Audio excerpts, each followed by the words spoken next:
और जितना हो सके अपने आप को बचाए, अगर नहीं बचा सकता तो क़याम करो, अगर क़याम भी उसके लिए पॉसिबल नहीं तो फिर इस फ़साद से झगड़ा करे, अगर झगड़ा भी नहीं कर सकता तो फिर हिजरत करे, यानी वहाँ से निकल जाए। तो ये जो सूरह है ये हमें बताती है, जिस तरह से इस सूरह में असहाबे कहफ की बात की गई है कि किस तरह से उन्होंने अपने आप को बहुत कोशिश की, नहीं बचा पाए तो उन लोगों ने हिजरत कर ली, अपने आप को कोने में कर लिया। और बिल्कुल इसी तरीके से इस सूरह के अंदर जो है वो 2 लोग, एक जो गरीब था, जो 2 दोस्त थे, पैसे वाला था, एक गरीब था, उसके बारे में बयान हुआ है कि किस तरह से उसका बाग था और उस बाग का ज़िक्र हुआ है। फिर यहाँ पर भी ये जो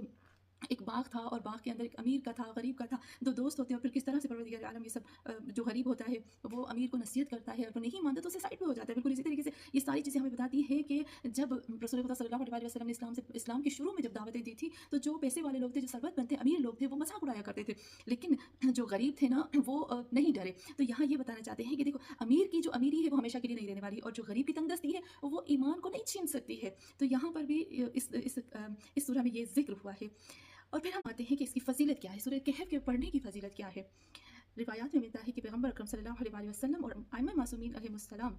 जो हैं वो फ़ौक़ुल-ए-आदा, यानी जो नॉर्मल तरीका होता है उससे कहीं ज़्यादा अहमियत देते हैं कि सूरह कहफ को पढ़ा जाए। और एक दफ़ा रसूल खुदा सल्लल्लाहु अलैहि वसल्लम फरमाते हैं अपने असहाब से, क्या मैं तुम्हें एक ऐसी सूरह ना बताऊँ जो जिसको 70,000 फ़रिश्ते लेकर आए थे, यानी जब वो नाज़िल हुई थी तो उसके साथ 70,000 फ़रिश्ते आए थे और उसकी अज़मत थी ना, उससे आसमान और ज़मीन को पूर्ण कर दिया गया। तो उस वक़्त रसूल खुदा सल्लल्लाहु अलैहि वसल्लम के जितने भी असहाब थे वो फरमाने लगे कि या रसूल अल्लाह, ज़रूर हमें बताएं कि वो कौन सी सूरह है। उस वक़्त रसूल खुदा सल्लल्लाहु अलैहि वसल्लम खुद फरमाते हैं वो है सूरह कहफ। और सूरह कहफ को जुमे के दिन पढ़ने से दूसरे जुमे तक क्या होता है कि रिवायात में मिलता है कि एक जुमे से लेकर दूसरे जुमे तक उसके तमाम गुनाह जो होते हैं वो माफ़ कर दिए जाते हैं और खुदावंद आलम उसको ऐसा नूर देता है जिसकी वजह से वो आसमान में भी वो चमक रहा होता है और जो दज्जाली फितने होते हैं ना इस दौर में उससे महफूज रहता है। और फिर दूसरी हदीस है मेरे मोहम्मद सल्लल्लाहु अलैहि वसल्लम की, वस्सिरुल मुस्तौद फ़ीहा बिअदद मा अहात बिही इल्मुक, अम्मा बाद फ़क़द क़ाल अल्लाह तबारक व तआला फ़ी कुरानिल मजीद, अल्हम्दुलिल्लाहिल्लज़ी अंज़ला अला अब्दिहिल किताब व लम यजअल लहू इवजा। अस्सलामु अलैकुम रहमतुल्लाहि व बरकातुहू। और तमाम मेरी जो जितनी भी बहनें हैं उन सबको मेरी तरफ से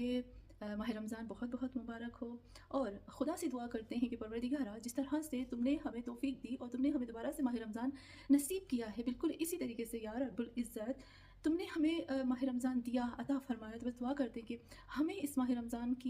का जो हक़ है वो भी अदा करने की तौफ़ीक अता फ़रमा और जो माह रमज़ान में जिस तरह से तुमने कुरान को नाज़िल फ़रमाया उसी कुरान का हक़ अदा करने की हमें तौफ़ीक अता फ़रमा। तो हम आते हैं अपने टॉपिक की तरफ, जो कि हमारा बहुत ही खूबसूरत टॉपिक है। हम उसकी तरफ आते हैं और वो जो हमारा टॉपिक है यकीनन बहुत ही खूबसूरत हमारा टॉपिक है और हम सब इस चीज़ को जानते हैं कि ये जो हमारा